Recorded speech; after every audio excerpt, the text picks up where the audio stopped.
Hi friends, good evening. I am Dr. Ashutosh Gupta. I am a consultant in fetal medicine. है ना, तो let us talk about the CRL and the nuchal translucency, right? So nuchal translucency is the fluid which is there at the back of the baby and which has given a due importance whenever we are doing the level 1, which is a 12 weeks ultrasound, right? Okay. लेकिन कुछ बातें हैं जिनका थोड़ा सा ध्यान देना बहुत ज़्यादा ज़रूरी है. पहली बात तो ये है कि ultrasound is an screening modality, right? So this screening modality, the sensitivity and the specificity or the accuracy of this modality changes with the operator. पहला. दूसरा, it changes with the position of the baby, habitus of the mother, right? So meaning thereby that it has to be taken with a pinch of salt. दूसरा, दूसरा, 1/3 of the Down syndrome babies, they can be absolutely normal on ultrasound. So whatever we are doing, all soft markers that we try to look around, in which we are doing a genetic sonogram. So this is an ultrasound in which with every organ we do have some markers. Those markers are divided into major and minor markers. Major marker is given 2 marks and the minor markers are given 1 mark. So if the baby has got 2 or more than 2 numbers, meaning thereby that whether the baby has got 1 major marker or 2 or more than 2 minor markers, then the baby gets the scoring of the baby gets remodified or reclassified again. So if we identify that the baby has failed or genetic sonogram score is 0, then also it is 98% negative predictability, but it doesn't rule out a Down syndrome baby, right? तो ये है कि soft markers जो हैं वो कोई बहुत ज़रूरी नहीं कि सभी बेबीज में सारे ही अल्ट्रासाउंड पैरामीटर्स अवेलेबल हों.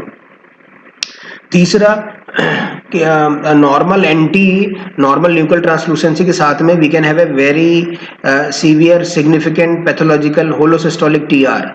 Usually tricuspid regurgitation is there with all the babies, and anything which is greater than minus 90 centimeters per second, it is called as pathological. It has to be holosystolic, meaning thereby that it should involve the whole of the systole. And so holosystolic pathological TR is a sign for a tricuspid dysplasia, but it is very independent that this TR is leading to a heart failure and therefore the NT would be increased. So we do have had those cases in which the NT was normal but the baby was having a holosystolic TR in the background, right?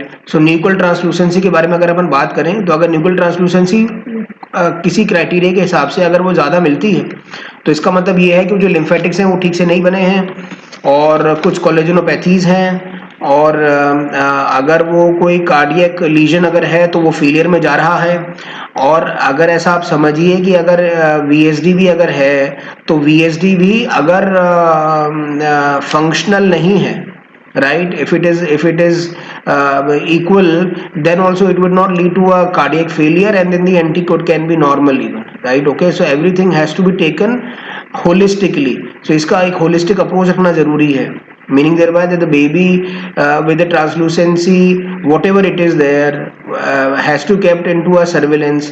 किसी भी एक stage पे आप ये ऐसा कह सकते हैं कि बेबी ठीक लगता है और reassuring है, right?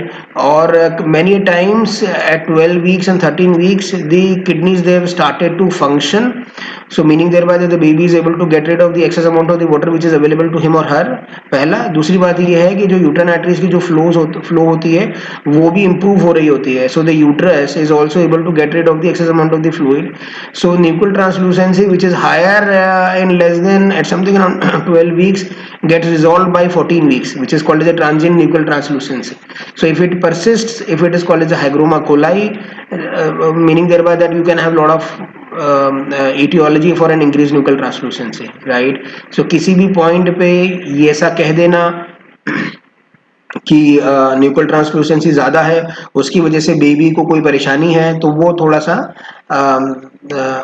सा डिफिकल्ट है to comment upon that particular part. Okay, so we need to give that benefit of doubt to the baby and we need to keep the baby under surveillance and do those tests so as to rule it out, not to either to confirm or to rule them out or to rule those aneuploidy out. Okay, thank you very much for your patient listening.